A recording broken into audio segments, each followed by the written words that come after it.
Kitty, my boy. Mighty Mud, how you, brother? Lekker, man. What's going on?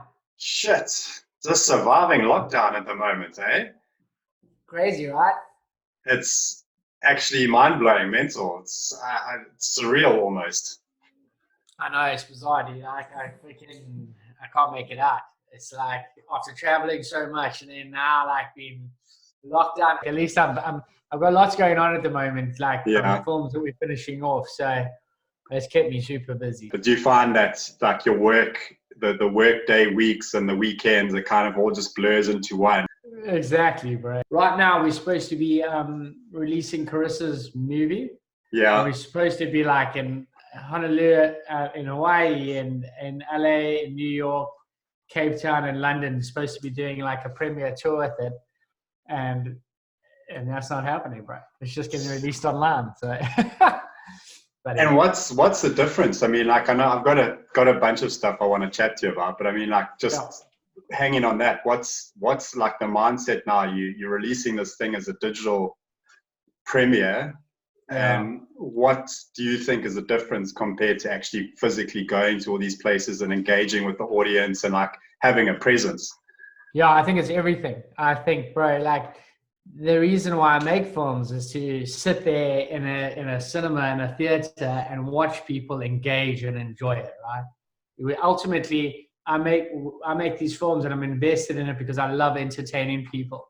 And for me to just push a button online and see people like and hit things, like I'm not interested in that. Like I love the conversations afterwards. I love the creative conversations afterwards. I love seeing people smile when they're supposed to smile and laugh when they're supposed to laugh and truly engage. It's like I finished Carissa's film and normally, even with the talent, if I finish a film, I like to do a private screening for them. So I love to like I normally hire out a little room and we go and we have a couple of drinks and watch the film and talk about it because that's what my give back. And obviously couldn't do this with Carissa. It was actually before lockdown, but she was in Hawaii and I was in Cape Town at a friend's wedding. And I basically FaceTimed her and I told her she has to watch the whole film and I'm going to FaceTime her the entire time. And I was in Cape Town at a club. And I came out of the club and I sat on the side of the road in the middle of Cape Town Central and I watched her and her family watch the entire film for 40 minutes. And it was awesome. And it was awesome. And because she got it and she loved it and she was so stoked. And to be able to do that through film and through what we do, that's the coolest thing, all right? The coolest thing is to have an idea about something and get an end result. And that's exactly what I love about kind of filmmaking. Like I thought of something and here it is, it's finished and people are enjoying it. It's cool. Yeah, you're so heavily vested into it from the very first sort of idea or concept or thought and to physically watch and be part of that experience. I mean, it must be quite a rush. Yeah, it is, man. It's the most nerve-wracking time ever. When you're actually doing the screening, it's like, I don't know, I can't equate it to anything else. It's like you sit down in the cinema and you're just about to go and then you're like, oh, fuck, everyone's going to hate it. Everyone's going to hate it. What am I doing here? And it's like last minute panic.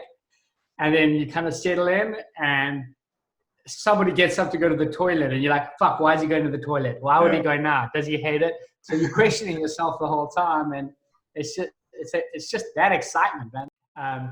But it is quite an interesting thing now. The fact that it's not, like we've been having a lot of conversations with Red Bull and stuff about how we release this and what's the best way to do it because there's this hunger for content at the moment.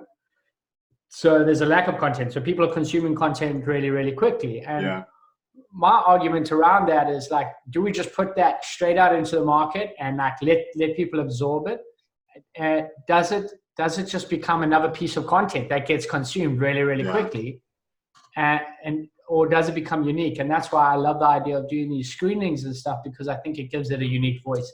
Yeah. It gives it that sense of hype around something that like, dude, I want to go watch this. There's only 500 tickets. There's this limited feel to it as opposed to putting it online. But now millions of eyeballs are going to see it. I mean, we're releasing on Refinery 29, which is focused towards a female audience, but they have millions and millions and millions of followers. So we'll but see. it's that FOMO experience, you know, like you're saying, if you limit it and you limit it to the different cities around the world, you create that talkability. Oh, I didn't get to go, but like it's actually launching. Or do you have any, like, how can I see it? How can I get it? Exactly. I just think, and people want to engage with you. If you're the creator, it's the same thing, dude. If you're the creator behind this piece, put yourself front and center, be part of it, I think, in my own mind. Yeah. And I think it's exciting what you're doing, man. I've been jumping from, I'm doing that film, and then I'm doing another film called In the Hope of Nothing, which is my first scripted feature. So, I mean, we'll get on to that premiere or that new film just now. But I mean, just like, I think, just some background. I mean, I know you're originally from South Africa, originally from Durban, now have London as your home base. But I mean, just in terms of your journey, I mean, like how did you start? I've always known you as a creative person, always a person who's like got really big ideas. And one of the few people who've been able to take those big ideas and actually transform them into like actual tangible things. So like maybe just like your elevator pitch, this is where I started and this is where I am now. Well, I think like dude, you and I worked together, right? We worked together at Because. Yeah. Correct? Yeah. Back in the day. And that was my background. Like I was involved in advertising. And I wasn't actually on the creative side of advertising. I was very much involved in kind of strategy and client services. And the reality is that I think I was involved in advertising for 10 years and I probably hated every fucking day of it. Like I did not enjoy it. I just didn't enjoy going to work. There was not a single day that I enjoyed. And I even got to the point where I was like, oh, no, it's not the advertising. It's the fact that I want to work for myself. So I came back to Durban and I actually set up my own experiential ad agency in Durban for about 2 years. And again, thinking that it was working for myself, it was the thing. It wasn't. It was just that I really wasn't invested in marketing and advertising and all the conversation around that. I just felt like I was flogging a dead horse. And it's not fair on the advertising world because I think the advertising world does a lot of good. And if done correctly, is amazing and world-changing and transforming. But I definitely wasn't involved in that area of advertising. I just felt like it was just bullshitting every day. Yeah. But the part of it that I felt was real was more the creative aspect of it. And through running my own agency, we did a commercial at one stage for a hair care brand, an African hair care brand called Sophia Hair Care. And doing that, I realized, dude, this is so much fun. Like, I really enjoyed that. And I enjoyed that process. And of what we chatted about earlier, I enjoyed that thought of thinking of something and then visualizing something and then it coming to fruition. And I was like, oh man, I should really get involved in this. And my agency didn't last very long in Durban, in the Durban market. Yeah. And I ended up coming back to the UK and still freelancing in the UK. But I was kind of bitten by this bug of photography and filming. So my brother-in-law actually bought me my first camera and I started just taking photos and just loving it. And creating something, getting affirmation from somebody else saying, hey, that's really good, I like that. And so I started spending endless nights just walking around London, taking photos, building up a collection of photos. And then you and I both know we come from a surf community and I was always very invested in, I loved the surf world. So I thought, hey, it would be so great. The pinnacle of what I'd want to do right now would be taking photos on the World Surf Tour. Yeah, and I think that's everyone's dream. Exactly, man. And you get to meet all your heroes and the guys that you've looked up to for so many years. And that was when you and I were working at Because together. Yeah. And it was that was the world we were invested in. So you love what you're doing. And I think I hit Pierre Trusty up and he was running the ASP photography section at that time. But I hit him up for a year, sending him shitty photos all the time. And he's like, Pete, you're not good enough. It's not going to happen. And then eventually, I think my photography got better. And then he hit me up, and he eventually had a slot for me because some guy called in sick. And he's like, hey, you can come to Mundaka. You can hang out, but I've got no accommodation for you. I'm not going to pay you. I'll just give you a pass. And that's when I was working at Because. And I asked Sharon at Because, and she's like, no, there's no way you can go. So I quit my job, and I went. And that was me. And I camped out for like 2 weeks in Mundaka in the rain in a tent with my camera gear and started taking photos. And I ended up getting like Kelly Slater's, he won his 8th world title, and I got a photo of him getting thrown at the wall, and I got some iconic photos in that space that I almost used as my portfolio when I came back to South Africa, and just started building up and speaking to surf brands and taking photos here and taking photos there. And I think that was the springboard and the opportunity to kind of take it to the next level, right? Yeah, and that next level is essentially Hamblin Imagery, hey? Yeah, totally. And it was just about taking more photos. So I worked through, from the surf brands, I worked more into corporate brands. And because I'd worked in advertising in London, I knew a lot of contacts in the London environment. And I was actually still freelancing in advertising at the time as an account director. Got to make a living, eh? Exactly. Got to put the cheese on the table. But I was moonlighting hard, like so hard. I was moonlighting because I actually wasn't doing any work in the agency. I was just sitting there editing my photos every day. So I'd work on the weekends for other ad agencies taking photos, edit my photos, and like do absolutely no work in the agency. So eventually they're like, Pete, like I think your photo gig on the side's doing pretty well, and there's not much going on here. I was like, and they let me go. Yeah. And that was the start of Hamblin Imagery, and I started basically, it was taking event photos on the weekends for other ad agencies. Yeah. But then technology got involved, and the 5D camera came out, and that could film. And so I started messing around with a bit of film there, and I started filming events. And it was my second springboard, and just an opportunity for me to just start taking opportunities when and how I saw them. Yeah. And I think one thing about me is that I've always been excited. I get very bored very easily, like super bored. Like, so if I'm doing the same thing repetitively, I'm over it. And if I'm over it, I'm not giving my best. So I do want to try new things all the time. And that's where I was like, I'd love to do a short film. I'd love to film something around surfing. So I phoned up Wok in Durban, and he had been doing his blog, and I just kind of thought he was cool. So I phoned him up and I was like, hey, Wok, look, I've got a bit of money saved. Love to fly you out here and let's do a short film together, and we'll call it The Right Side of Wrong. And he's like, cool. And we went to Portugal and we filmed a whole lot of stuff together. I think I was working with Matthew Gardner at the time, and we filmed a whole lot of stuff together, and came back to London, and I cut that together. And what I didn't know at the time is, it was so new to me. I was bullshitting my way through it. Like I knew nothing about film. I knew nothing about script writing. I knew nothing about process and creative process. So I did everything wrong. We filmed a whole lot of stuff with no real concept, with no real idea. Whereas now I've totally reverse engineered that. I don't shoot anything until I have a proper script and a proper idea. So I'm not wasting time, and I can get the best out of my creative. But so we put the 10 rules to traveling with Wok together, and that was Right Side of Wrong. And that was an opportunity which got us into a few little festivals. And through that little bit of notoriety, Red Bull Media House noticed us.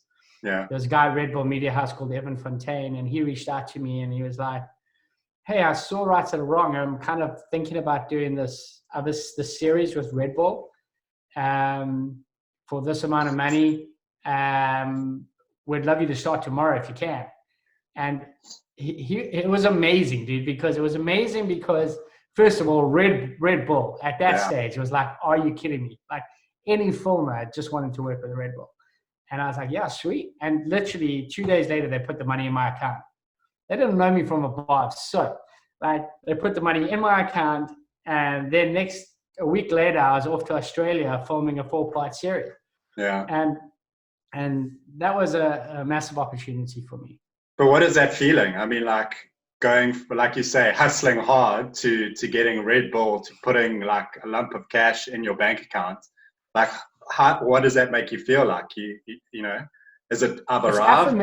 Is it I'm on it now, like let's roll and let's get this party started?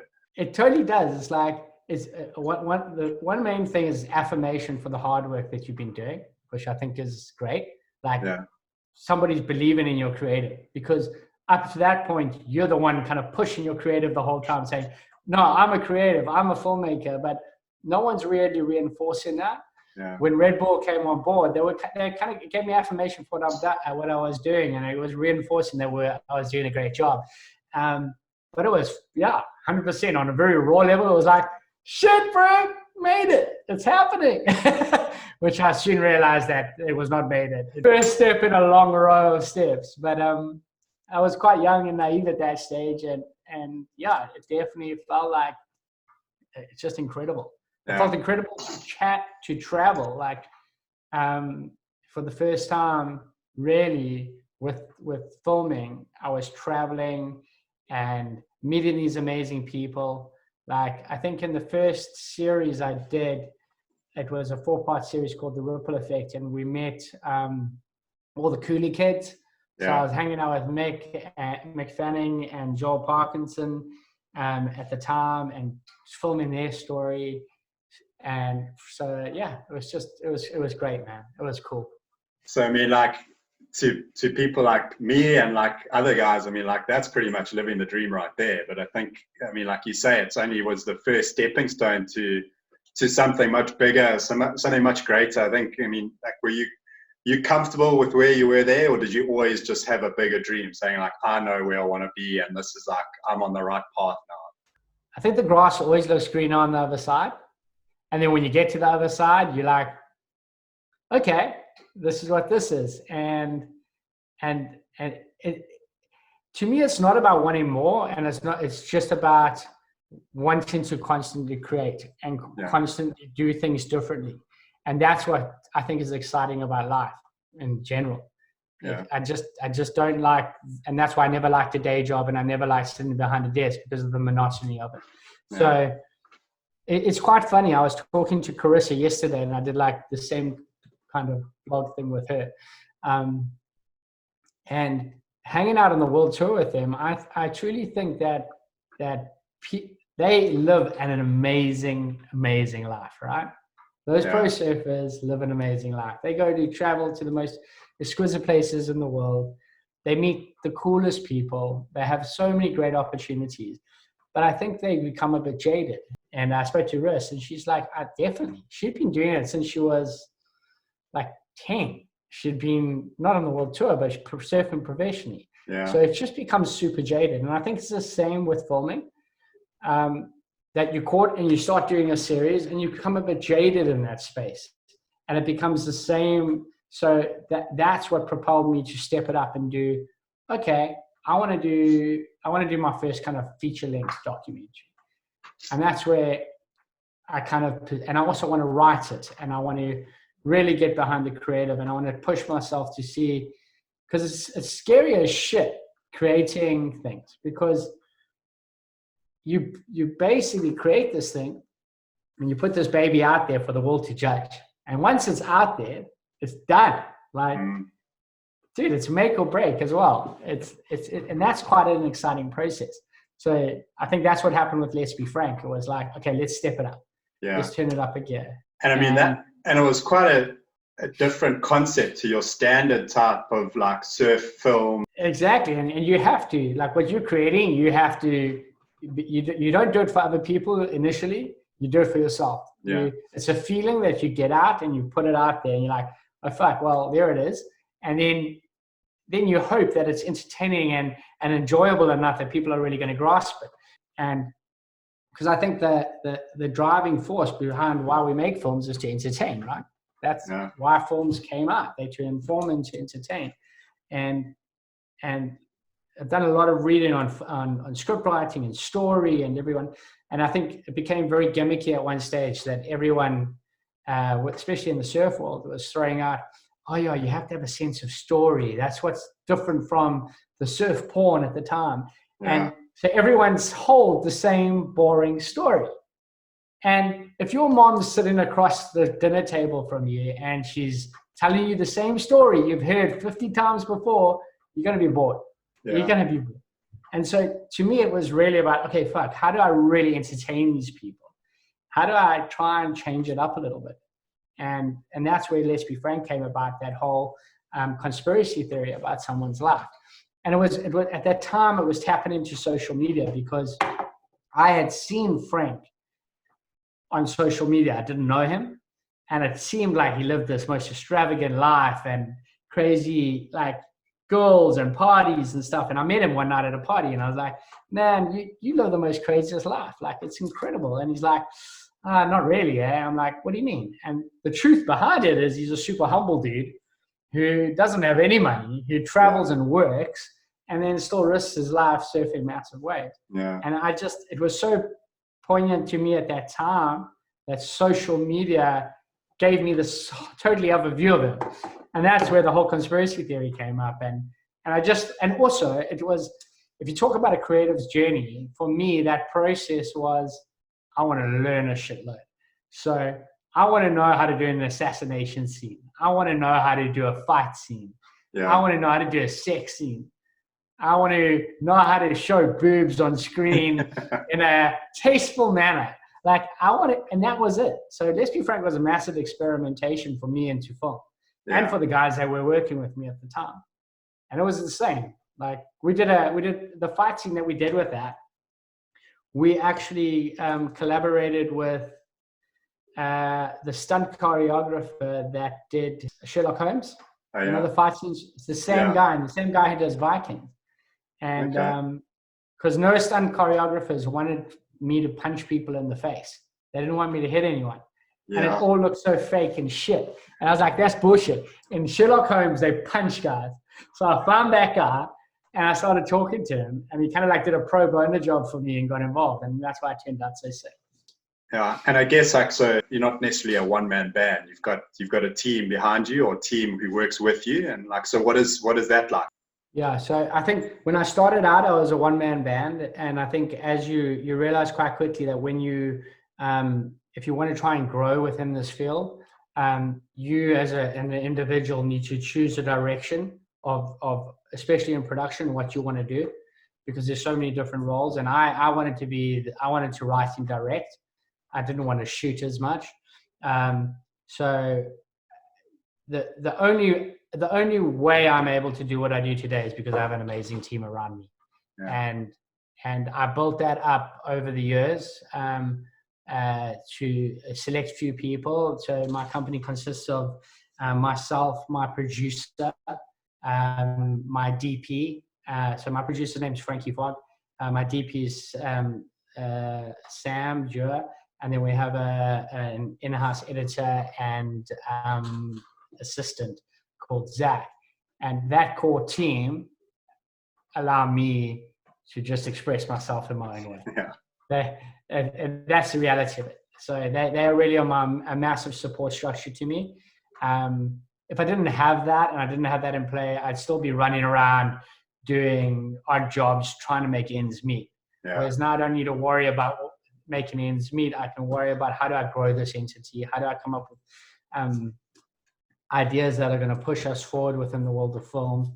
And yeah, it's super important to have good people around you. Totally. But I mean, like, so we're talking about a team. You've got a team in business, but I mean, you mentioned you married earlier. So I can understand your line of work does take you to a lot of, like you said earlier, like a lot of different places, a lot, you know, you constantly, and I can assume it's not like a 9-to-5 kind of job. It's like, you know, it's 24/7, 365. So how do you balance that sort of family and career? I mean, what is the secret? Are there any tips that you can do it, or do you just kind of just go with the flow? I think it's a tough one, because I think we've boiled it down to respect. It's just, there needs to be absolute respect for each other. Yeah. We made a decision last year that my wife was going to travel with me, because I do travel so much. I think we were on the road for about 7 months last year out of the 12 months. and no relation is going to sustain within that space. So she travels with me. She's part of it. She helps me out a bit. But it's also, when we are traveling, is to make time for family, because you can't just get caught up in the constant grind. Without having that strong support structure behind you, you are nothing. And I know there's that cliche about behind every great man there's a great woman, or behind every great woman there's a great man, but it's fucking true. Like, if you have drama there and you don't have that strength and support, you're never going to be live it up to your full potential. So it needs to be a strong sport. And it's the same here. So we're back in the UK, and she started up her own business, and I'm trying to give as much support into that as well. But I don't believe there's a perfect answer, and I think people are all very different, right? It's so true, that whole respect thing and that support. So I think if you've got a dream, I think you do need someone who doesn't necessarily have to want the same dream, but they understand that dream is yours, and in order for you to get it, they can't do it alone. And so I always used to joke about, you got to sacrifice a few things before you can buy your island. But I mean, once you buy the island, you can enjoy it together. You know what I mean? So exactly. Yeah, I agree with that. And that's what I'm saying about the hard yards. It has to be a sacrifice, and there's hard decisions that are made. We're talking about a lot of your successes. I mean, I guess successes, but I mean, you are an Emmy Award winner, which is phenomenal. But what has there been any hiccups along the road? Of course, it's like we launched Let's Be Frank, right? Which was our first film, and we put a lot of our own finance and money into that. We got support from Red Bull, but although the film did really well and won an Emmy Award and stuff, we didn't market it well enough to be this grand thing that was going to bring us so much more work. So to me, that was a failure. So it was a failure because I thought that we just put this out there into the world, everyone would love it, and hey, we'd be rolling. And we'd get so many more film offers, and that didn't happen. So that's a failure. It should have achieved better than it did. It should have been marketed better. It should have been PR'd better. And that's what we're learning now. So now we're releasing films into the world, and we got the right PR people behind us. We're pushing films correctly, and hopefully we get a bit more momentum with these films. So, and do you think it was like a case of, I know this is good, so I'm not necessarily going to have to really push it too hard because others will just dig it? Or do you think it was an actual sense of like, I actually don't know how to market or do proper PR? Yeah, probably a combination, because I definitely didn't know how to. Definitely didn't. I relied on other people telling me that they knew what they were doing. And I also probably had too much belief in it. Like, it was like, I look back on it now, we could have done a much better film. Like I love that film, and I watch it and I love it. But there's always ways to improve and to do things better. And you get arrogant with things. And that's something I've learned as well. It's like, man, have a much bigger sense of humility to these things. Like you say you've 10 years under your belt. I guess you mentioned earlier you've done like movies and shorts and brand films and commercial. So what is your trajectory for the next 10 years? Like, I mean, are you gonna focus on, like, you're talking about feature-length films and being a proper director? Like, what are your goals now? Oh, of course, that's the dream, and that's what I think is so exciting about this world, is that there's the dream, right? There's the pinnacle that you're aiming for. And every day you fail, but there's that hope that you're going to one day break through that curtain. So it's that carrot is constantly dangled. And yes, by all means, I've thought a lot about this over a number of years, and I would love to make films that people recognize and love, whether that be in Hollywood, whether that be in British film, whether that be in South African film. I would love to get proper recognition for the films we make and for our creative talent. But for us, our focus and my team's focus is to make incredible films. Yeah. I mean, that's a beautiful thing to hear. I'm excited for you guys to see what we're releasing now. So let's chat about those two that are coming out soon. Cool. So Carissa's film, Carissa Moore. Yeah. It was kind of cool. I was looking for. It was very much a business decision initially to do another film with Red Bull and focus it on a female talent. That was kind of the generic brief that I had for myself. I was like, female conversation is incredible at the moment. We've just gone to a point where women are getting equal pay in surfing. So my business mind was like, okay, let me pick one of the athletes there. Let me pitch it to Red Bull. We could probably get some funding. And that's the way business works, right? You find the talent and you work. And I connected with Carissa at the end of her having her worst professional year ever. She had just lost, I think she finished 5th in the world, where she's won 3 world titles. She holds herself to really high standards. So she wasn't on a good wicket when I met her. And it was just incredible when I met her. She's just such a rad chick. Yeah. She is so cool. And her story is incredible. So it moved very quickly for me, it moved very quickly from a business decision to a passion project. And when I get caught up in a passion project, it's not a good thing, because then I started, my producers don't like it because I started wasting money in the areas I shouldn't be. But then we just started following Carissa around. We wrote a whole script, and we've pitched it as actually a scripted feature with reenactments of her life. Yeah. So in the process, I was still filming little bits and pieces. And then Red Bull Media said, hey, Pete, if you're following her around, why don't you just do a short little series for us? So I got commissioned to do a 3 times 3 minute series. So a little thing. But then she went and she won her 4th world title.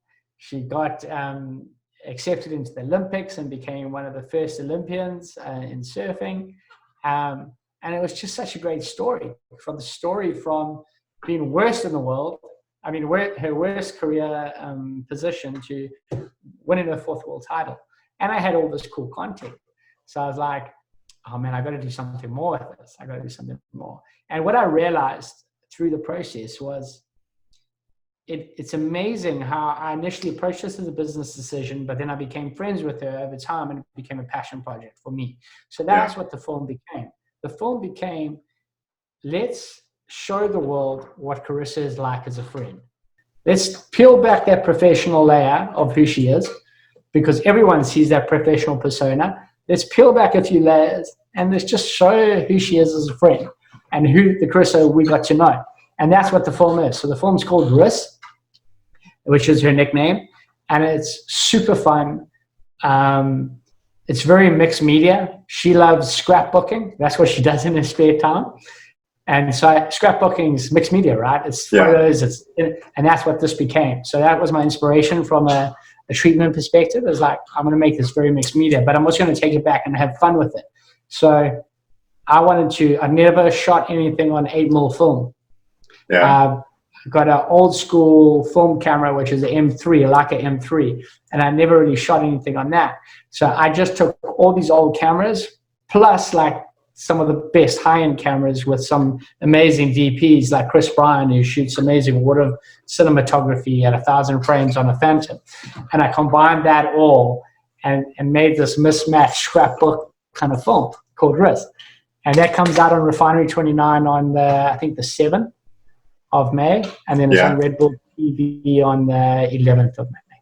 And then a year and a half ago, I was driving around Los Angeles, and I've been called there for a meeting for a possible film that we were going to do. And I honestly thought it was going to be greenlit. I thought, this is that carrot dangling. I was like, oh, here we go, bro. And I went to the meeting, and it was a total shutdown. And it was like, it would be good to do something in the future. I'm like, I thought this was the future. I thought this was now. And I got back in my car and I was like, oh man, the hustle of this is so crazy. And I was thinking, maybe it would be cool to do a film about the process of trying to make a film and the bullshit we go through. Yeah. And I don't know if you know Koki and Mike Falco. Yeah, so I mean, not personally, but I know who they are, yeah. So they're from Durban as well, and they've been living in Hollywood for years. And I think they've been through the same journey as me, because they, as actors, they've had some limited success, but they've never broken through the curtain to become Hollywood stars. And so I literally, while I was driving around, I called them both up. I said, guys, we should do a film about two brothers who are just struggling in the world and like trying to make a film, but they can't ever get it made, and the bullshit that they go through.